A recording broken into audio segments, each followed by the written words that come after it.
También buenas tardes amigos de DLB Noticias, los saco como todos los días desde la ciudad de Londres, Pascual Raúl Zárate Gil. Antes de comenzar, los queremos invitar como todos los días que entren a nuestro portal de noticias, dbbnoticias.com, un portal que tiene el propósito único de mantenerlos bien informados de los distintos acontecimientos globales, locales e internacionales.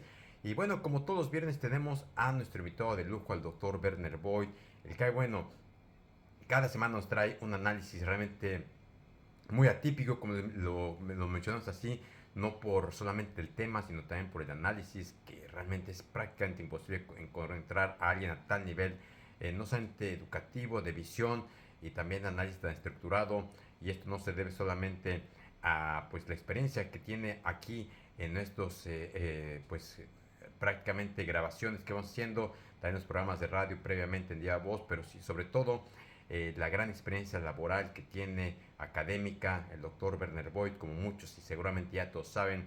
El doctor Werner Voigt es un abogado calificado en Estados Unidos que pues posteriormente a sus estudios en Estados Unidos y pasar la barra de abogados, pues también estuvo practicando en los despachos más importantes del mundo.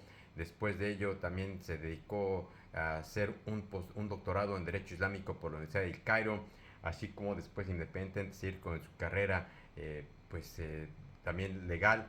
Eventualmente pues decidió dedicarse a la academia en la Universidad de la UPAEB aquí en Puebla y también en la Universidad de Bremen. Y bueno, a partir de hace años también ha estado siendo uno de los grandes abogantes del respeto al derecho internacional, una persona que tiene un gran bagaje cultural, no solamente por los libros, sino también por las vivencias y los viajes y el nivel de gente que ha llegado a codearse en la vida, y pues eso claramente trae la visión. Y bueno, el día de hoy vamos a tener la entrevista en inglés, therefore we are going to change, we're going to switch into English, and as every Friday, Dr. Werner Boyd will explain to us a very interesting topic that has been developed for the last few days and hours as well. Therefore, the title will be This Week, Mexican Criminal Syndicates Are Getting Ready to Defend Mexico's Airspace Against Donald Trump's Drones, and they're acquiring Chinese electronic countermeasures technology to neutralize Trump's drones. What is the position of Mexico's federal government? Dr. Werner Boyd, good afternoon. A very good afternoon. And now we have breaking news.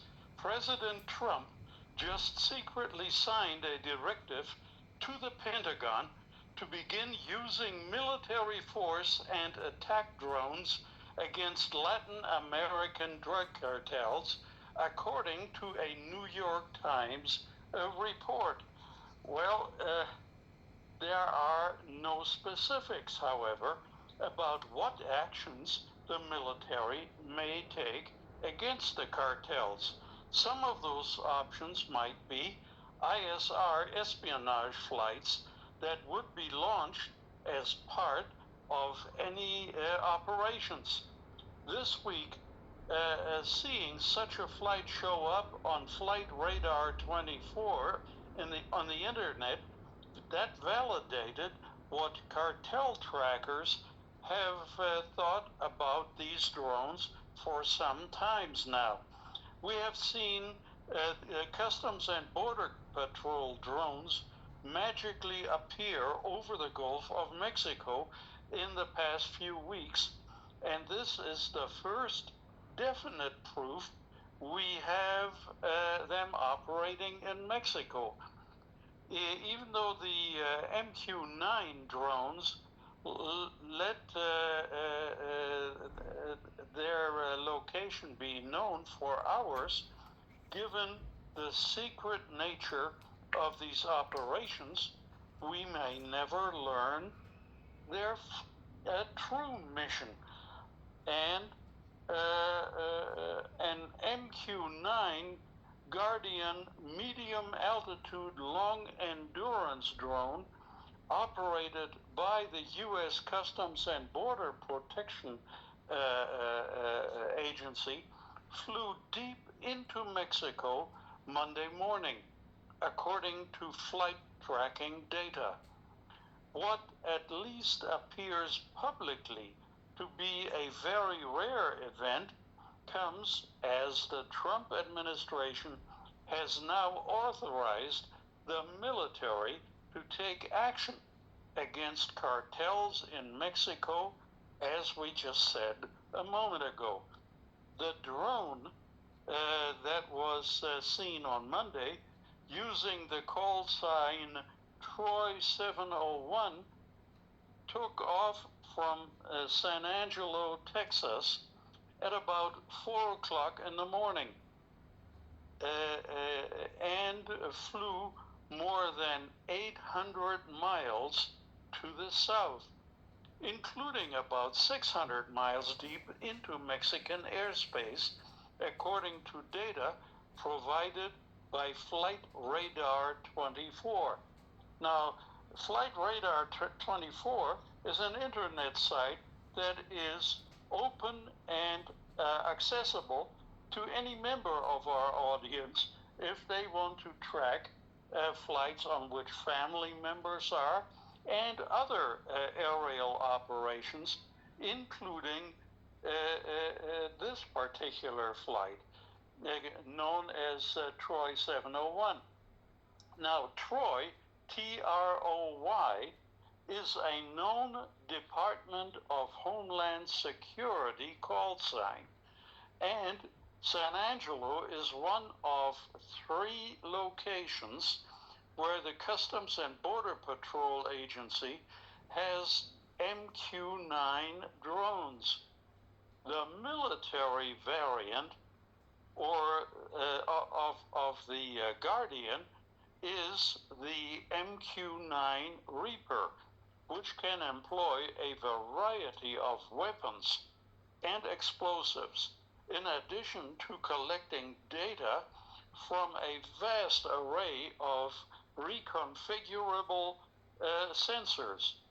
Custom and Border Patrol's MQ-9 variants are typically not armed, however. As far as the flight track on this particular one that is visible to the public, the drone conducted several orbits in an area in the state of Mexico to the west of Mexico City, known also as Valle de Bravo. Sometime after flying over this area for about 6 hours into the flight, the MQ-9 mysteriously disappeared off all tracking software. It should be noted the drone was operating at the behest of the Mexican government. According to the head of Mexico's Secretariat of Security and Citizens Protection, Omar Garcia Harfuch. The Mexican press reported just a couple of days ago the following in Spanish. La aeronave que ha sobrevolado las últimas horas el Estado de México no es un avión militar, sino un avión no tripulado. In other words, that was a pilotless airplane que vuela a petición específica de una institución de gobierno de México, aclaró el titular de la Secretaría de Seguridad y Protección Ciudadana, Omar Garcia Harfuch. Now, it is unclear at the present moment why the MQ-9 drone had taken this unusual flight path deep into Mexican territory, or where it went after the signal from it went dark. Customs and Border Patrol drone operators are fully aware that they can be tracked online by anyone with ease when broadcasting with their transponders. The area that they circled over may have been part of an active collection area with the aircraft moving to more sensitive locations after it stopped transmitting and turned off its transponders. So then, yesterday, Mexico's Public Safety Secretary has confirmed that U.S. government drones fly missions and have flown missions this week near the Mexican capital. Omar Garcia Harfush said the American unmanned aerial vehicles' presence was requested by Mexico. They are drones or unmanned aerial vehicles that fly at the specific request of Mexican government institutions. In support of investigations we are conducting in our country, Garcia Harfush said in a news conference of the Public Safety Cabinet in Mexico City. No aircraft, no military airplane flies in our country like that without our consent. So that is the position, the official position of the Mexican government. Now, while we don't know the flight's objective, those tracking cartels note that the area where this drone did its orbits is the territory of the notorious La Nueva Familia Michoacana, abbreviated LNFM cartel. And this organization has been classified by the United States government as terrorist, smuggling opioids north of the border and causing the deaths of tens of thousands of Americans annually. Now, in April of this year, two of the leaders of that cartel were indicted on trafficking charges. The brothers Johnny Hurtado Olascuaga, also known as El Pez or Pescado, and also Mojarra, and his brother Jose Alfredo Hurtado Olascuaga, also known as El Fresa, El Feyo, and La Fruta, are both fugitives from justice at this time. There is a $5 million bounty by the U.S. government out on El Pez and a $3 million bounty by the U.S. government for the arrest of his brother, Jose Alfredo Hurtado Olascuaga. Well, based on geolocation work utilizing open source materials, this territory where the drone operated deep in Mexican territory has a heavy Nueva Familia Michoacana presence, and the drone would most likely be looking at high-value targets or areas of interest associated with that particular terrorist organization.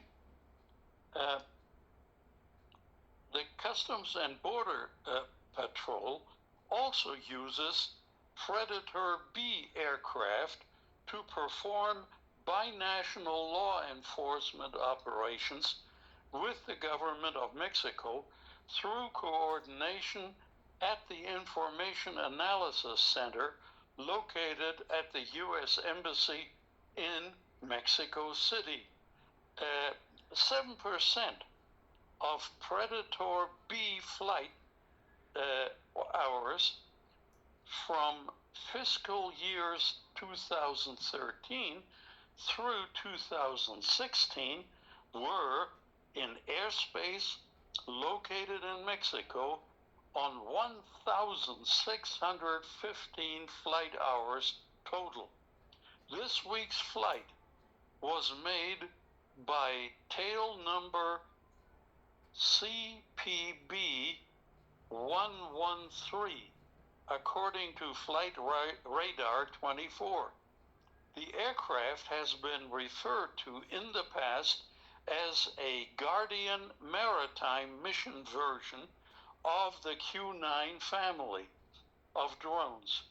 It features a Raytheon Sea-View multi-mode radar under the central fuselage and includes surface search and synthetic aperture radar imagery modes.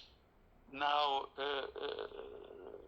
synthetic aperture radar images are highly detailed maps of the surface below, which can be produced day or night, despite any cloud cover or smoke or dust in the air. Advanced radars of this type can also track moving vehicles on the ground. Guardian Maritime Mission drones also have an MTS electro-optical and infrared sensor ball under the nose of this type of drone, as well as data links capable of sending imagery and radar tracks back to control stations on the ground in real time in the United States. There are 3 separate MQ-9 variants flying for the Customs and Border Patrol any day, including the Guardian Maritime Mission variant.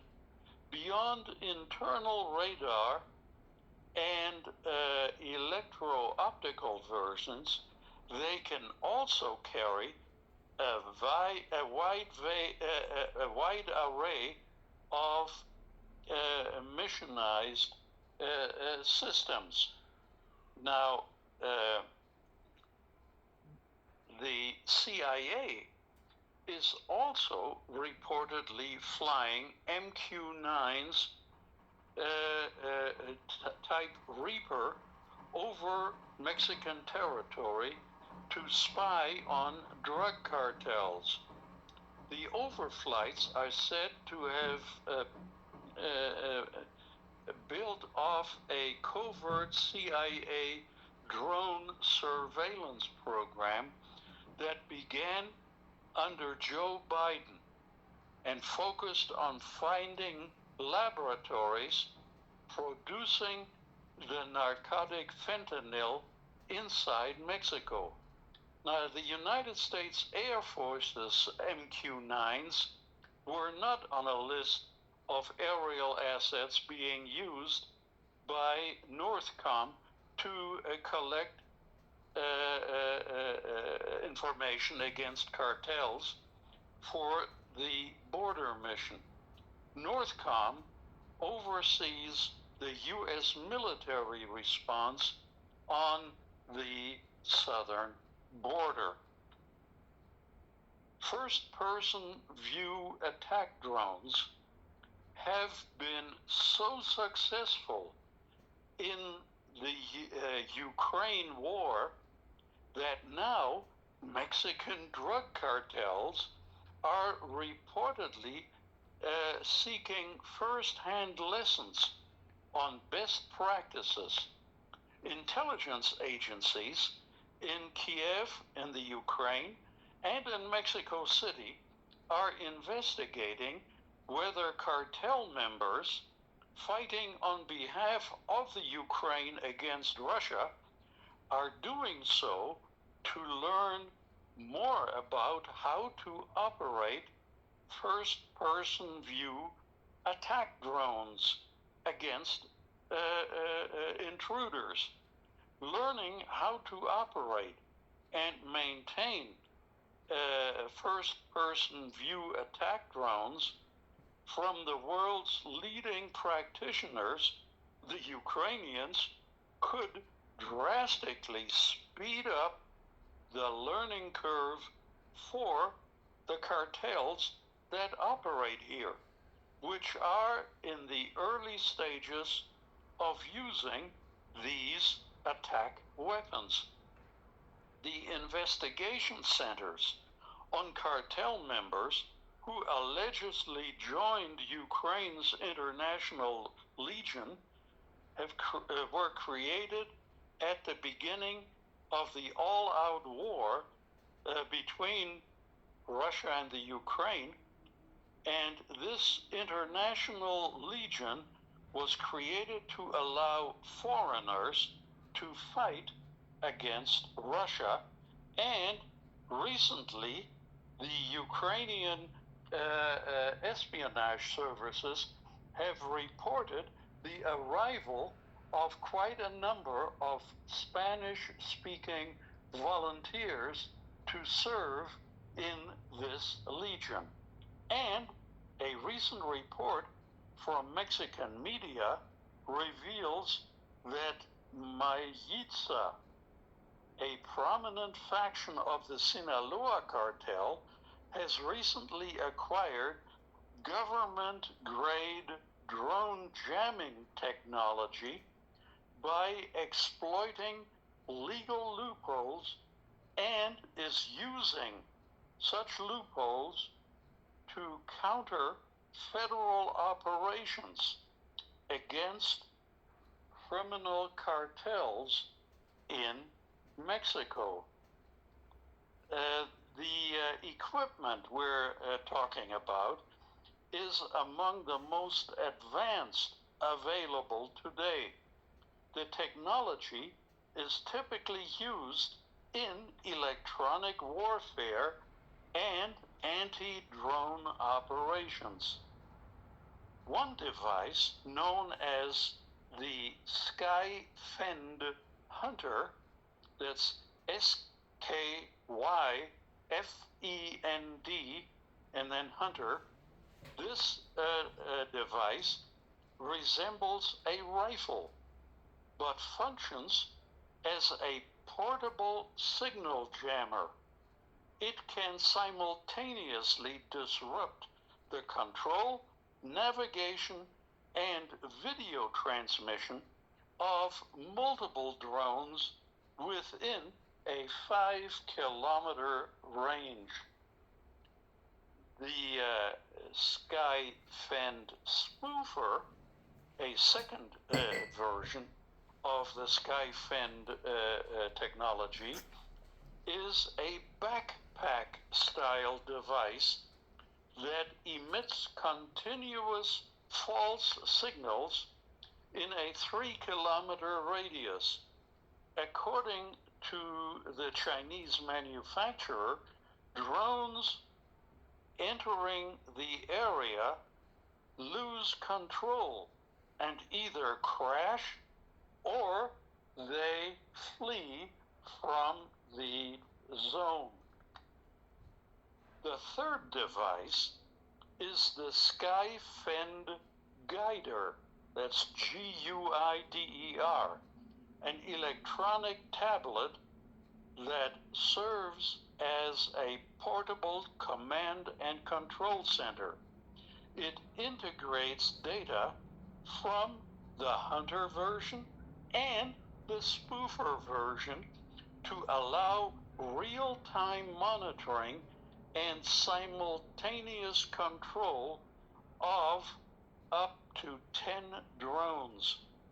The Skyfend Hunter alone can cost up to $100,000. Despite the advanced nature and high price of this equipment, the Skyfend countermeasure technology, its sale is not currently regulated in Mexico. In other words, in Mexico, there does not exist legislation that prohibits the use or the acquisition of these countermeasure sky-fend technologies. Authorities in Mexico, therefore, have no mechanism to track these devices after they've been purchased by the cartels. In December of last year, 2024, lawmakers in Mexico introduced a legislative proposal aimed at regulating online sales of drones and related equipment to prevent their use in criminal activities, including surveillance, bomb deployment, and other attacks. This legislative proposal, however, remains pending in the Mexican Senate without further action being taken.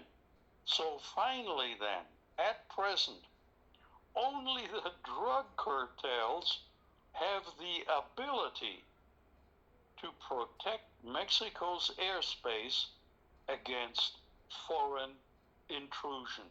Absolutely incredible. It's a very scary topic because drones.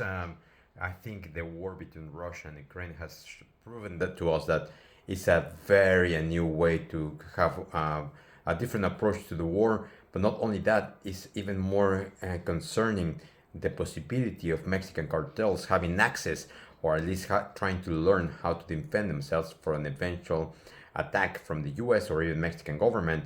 And regardless of all of this, is also very concerning the possibility that even if the Senate eventually approves such act to prohibit the sale of drones for different purposes, still the black market, very likely the cartels and maybe other criminal groups will be able to have access to them, especially for what we have seen not only with the weapons from the traffic from the US to Mexico via the black market.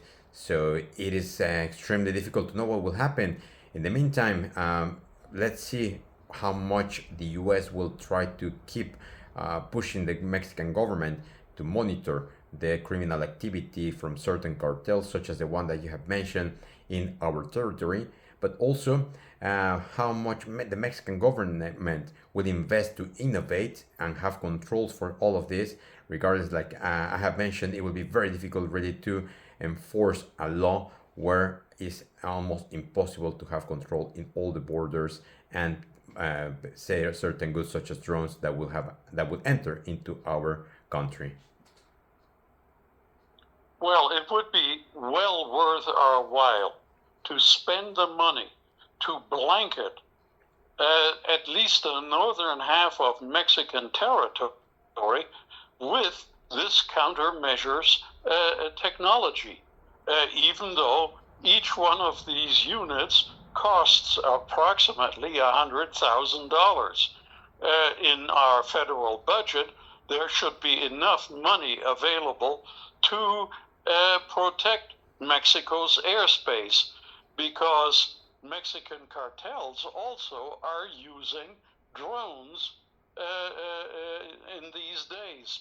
And of course, we need to have the capability to protect Mexico's airspace against intrusion by foreign governments as well.